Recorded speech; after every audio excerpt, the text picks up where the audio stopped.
Hello friends, আসসালামু আলাইকুম। আশা করি আপনারা সব ভালো আছো। আমরাও সারা ভালো আছি। আপনাদের দেখতে পারা আমিনা মম চ্যানেল।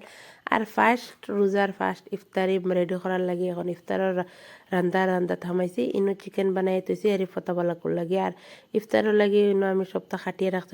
পেঁয়াজ, গাজর, আদা রসুন সপ্তাহ টমেটো বানাই তৈছি। এখন আমি পোলাও বানাই আর ও সানা উনা বয়েল করি একলগে রেডি করিয়া লাগলে এক তিলে রান্দা যায়। আর এখন পোলাও বানানি লাগে ফার্স্টে তেল দিছি, বাদে গরম মশলা দিয়া, বাদাম দিয়া আর পেঁয়াজ দিছি, লগে আদা রসুন দিয়া পরিমাণ মতো লবণ দিয়ে আমি বালা মতন পেঁয়াজ গোল্ডেন কালার করে লিছি। করার পরে এনে দেখতে পারে আমি পোলাওয়ার চাউল দইয়া উইয়া রাখছি। পোলাওয়ার চাউল কিতা মানে বেলচি চাউল আমি দইয়া উইয়া রাখছি। এখন দি আর বালা মতন লাড়াচাড়া করিয়া এগুন বাজিলে ওগুন তোর কালার যেমন গোল্ডেন কালারের মতো চেঞ্জ হইব।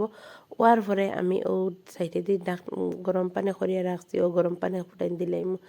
আর ড্রাই ফ্রুটস দিলে বেশ করে ভাল লাগে, কিন্তু আমার হুড়তা ড্রাই ফ্রুটস খাই না। আর ইনো গাজর বানিয়ে রাখলাম বারিক করিয়া, এখন গাজর দিলাইছি আর কিশমিশ দিলাইছি দিয়া আমি লাড়াচাড়া করি। আবারও আমি পানি দিলাম, পানি দিয়া কুকারের ঢাকনা মারিয়া 2 সিটি মারলে আমার হয়ে যাব। আর এখন আমি ও দেখতে পারা পানি দিয়া আর কুকারের ঢাকনা লাগাইয়া দিলাম। আর ইনো আসর রাজান হয়ে গেছে আর আমার হাজব্যান্ড হয়ে নমাজ পড়িয়া আইয়া আসছেন। হয়েতে তোরা সাত দেখ খাই না তাই সানা বিরান কররা আর আমি নমাজ পড়াত গেছি কি সানা বিরানো দিয়া।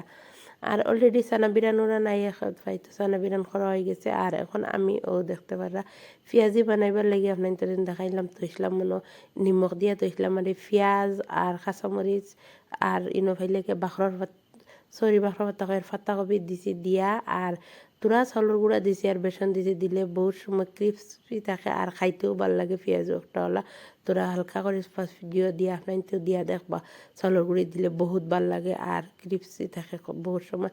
আর বহুত বেমার আমার বহুত বেমার আর কি তা কইতাম। আর সেহেরির জিও আপনার লগে শেয়ার করতে পারছি না, মানে আমার ওলা বেমার। আর ও দেখতে পারে আমি এখন বললাম তো বাজিলে মুইনো আর বেশ করে বানাই আনলে ওইটা খাওয়াও যায় না। আর ওটা বেশ কিছু খাই না তোরা হালকা তারা বেশ কোনটা খাওয়াও যায় না। ফলা হাতে লাগে আমি তোরা করে বানাইছি ও সার শরীরেরও আরাম নাই। আর ইনেও দেখতে পারে আবারও বাকি রয়েছে ওলা আবারও দিলেছি দিয়া একটা করে দিয়া আবারও বললাম তো লাল করে বাজিয়া কড়া করে বাজি লাইছি। আর নিমখ দিয়া থই দিলে আর এই পেঁয়াজ বানাই নিমখ দিয়ে বালাম তেন মাখিয়া করলে আর বহুত সময় আর থাকে সুন্দর। আর নাইলে কিলা নরম হয়ে যায়। আর এখন আমি ইফতারের লাগে ফ্রুটস থাকা দিতা মনে লইছি। আর এখন ঠান্ডার মাঝে সিজনের মাঝে তো সব ফ্রুট খাওয়া যায় না আর বেমার খানি উনি তো বউ দেখলেন আসলো আর বানাইছি। আর ইনো দেখতে পারা অলরেডি আমার ইফতার লোয়া হয়ে গেছে, ইফতারের টাইম হয়ে গেছে। আর ইনো এখন আমি ফ্রুট সব বানাইয়া রাখছি ইনো বানাইয়া। আর এখন আমরা ও সবে ইফতার আজান হয়ে গেছে, ইফতার করিলাই। আর খার কিলা ইফতার গেছে আপনার কইবা কমেন্ট করিয়া পয়লা রোজার। আর আসসালামু আলাইকুম ওয়া রাহমাতুল্লাহি ওয়া বারাকাতুহু। আবার নেক্সট ভিডিওত আপনার লগে দেখাইবার ও দেখতে পারা লাস্টে করে আপনার বড় রোজাদারি তাই মানে সারাদিনও খাওয়াত আর ইফতার তো সারার আগে তানোর লাগে। আবার